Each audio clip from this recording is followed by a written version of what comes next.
Coming up on Midco Sports tonight, high school pick'ems. Jandy, Jody, and I tell you our top teams for the weekend. Then it's our NSIC Game of the Week preview from the Northern Sun guru David Brown. He'll tell you everything you need to know about UMary at Upper Iowa right before kickoff. And finally, USD Athletic Director David Herbster joins us in studio, and also hear from SDSU AD Justin Sell. All of that plus much more. Midco Sports Tonight kicks off right now.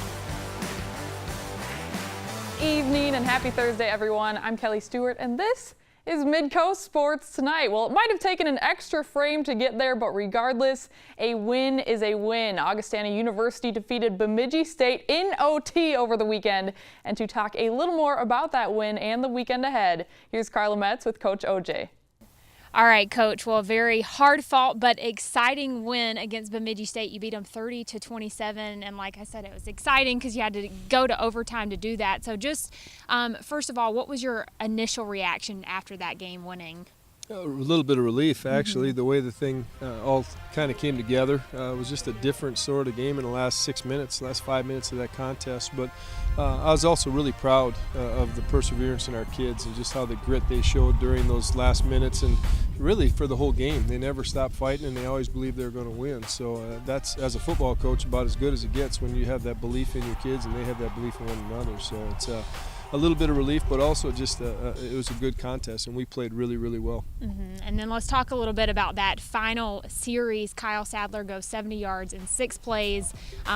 Think you're probably going to win the game, and then Bemidji State comes just close enough to get a field goal to send it in overtime. And then your defense, wow, they show up really well, holding them to just 3 points in overtime.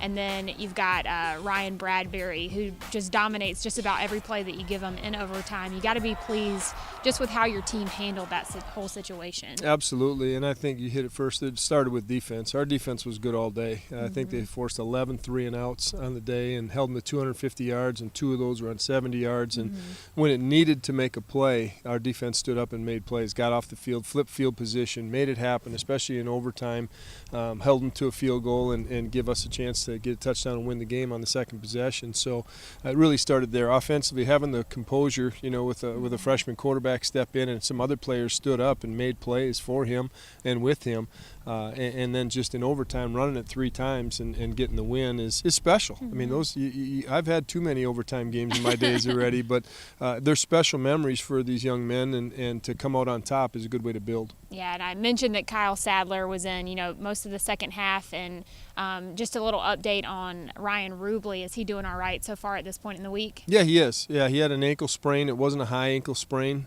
It's just one of those ones on the sack where it got bent in a funny direction, and rehab went really well on Sunday and Monday. So as we sit here on Wednesday, I'm feeling pretty good about where he's at right now. He took reps yesterday already, so we're good to go. And then back up one a little bit too, mentioning Ryan Bradbury in overtime. We mentioned him last week about how much you think he's going to really play a part in this season, but wow, he just, like I said, very dominant in overtime. Yeah, absolutely. And, Ryan runs behind his pads, and the credit goes to our offensive line and obviously our tight ends in that process as well. They did a really good job of moving people. And then our running backs have been pretty electric this whole season so far, and I'm really proud of how they're running behind their pads and making it happen. Breaking a lot of tackles, keeping drives alive, getting the tough yards. But that was special in overtime. To be able to run it 3 times in a row was power football, and that was great. This week you're on the road against St. Cloud State. Now they've had some convincing wins against Southwest Minnesota State and Concordia. What challenges do they bring to you this week? Well, starting defensively, they're an aggressive defense. They're going to bring pressure from various levels, and I think disguise it pretty well. They play a little bit unconventional as far as how they vice some things, so it's a different look for our offense to get ready for all week. Our offensive line coach, Coach Bakulis, and offensive coordinator, Coach Rank, have been putting good plans together for the week, and we look forward to executing those on a daily basis. Then you go over to our defense, playing against their offense, a quarterback that gets the ball out of his hands. He's a good athlete, and a big offensive line, the biggest we've seen yet. So they're a 50-50 team. They're going to stay balanced and run good packages. They're well coached, so we're going to have to make sure that we get off the field again and create field position for our offense. All right, Coach. Well, good luck this week on the road, and we'll see you back here next week. Thanks so much, Carla. Thanks. All right, thank you, Carla and Coach OJ. Kickoff for that game at St. Cloud State is set for 6 p.m.